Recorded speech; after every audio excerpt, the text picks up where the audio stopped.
Siguro'y masasabi niyong hindi na ako pwede magpunta dito sa Jollibee because this is unhealthy. Grabe naman. Actually guys, kumakain lang po ako dito sa Jollibee kapag araw po ng aking dialysis. Halos dialysis patients po, ito po ang kanilang pagkain during their treatment. So since hindi pa po ako nag-breakfast, dito po ako nag-breakfast sa Jollibee kasi 10 a.m. pa man din ako mag-start. Nasa second session kasi ako. Ang in-order ko po dito ay yung breakfast meal nila na corned beef, tapos may regular na french fries, tapos ang aking drinks ay pineapple juice, and then meron akong peach mango pie. Ay, ang arte. So since meron akong discount because I have my PWD ID, ang nabayaran ko lang po dito ay 200 plus. Our doctor allowed us to eat this kind of foods during our treatment. Pero pag regular days, matagal pa yung treatment namin, kailangan po kontrolado lahat ng aming kinakain at ang aming diet. Especially the water. Limited po yan lahat kasi ang magiging resulta niyan, hindi ka po makahinga. Kontrolado po lahat ng food intake, especially po yung liquid. Kapag sinabing liquid, kasama na doon yung sabaw, ang pag-inom mo ng gamot, at lahat ng gina-intake mo na liquid,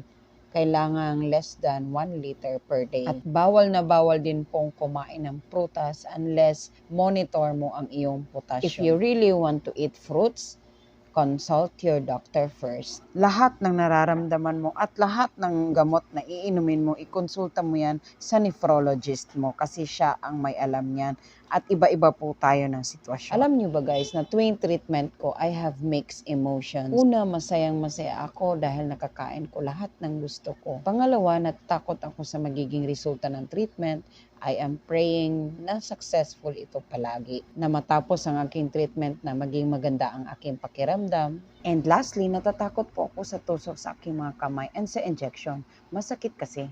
Pero nasanay na rin ako. Sunod na sad. See you. Salamat!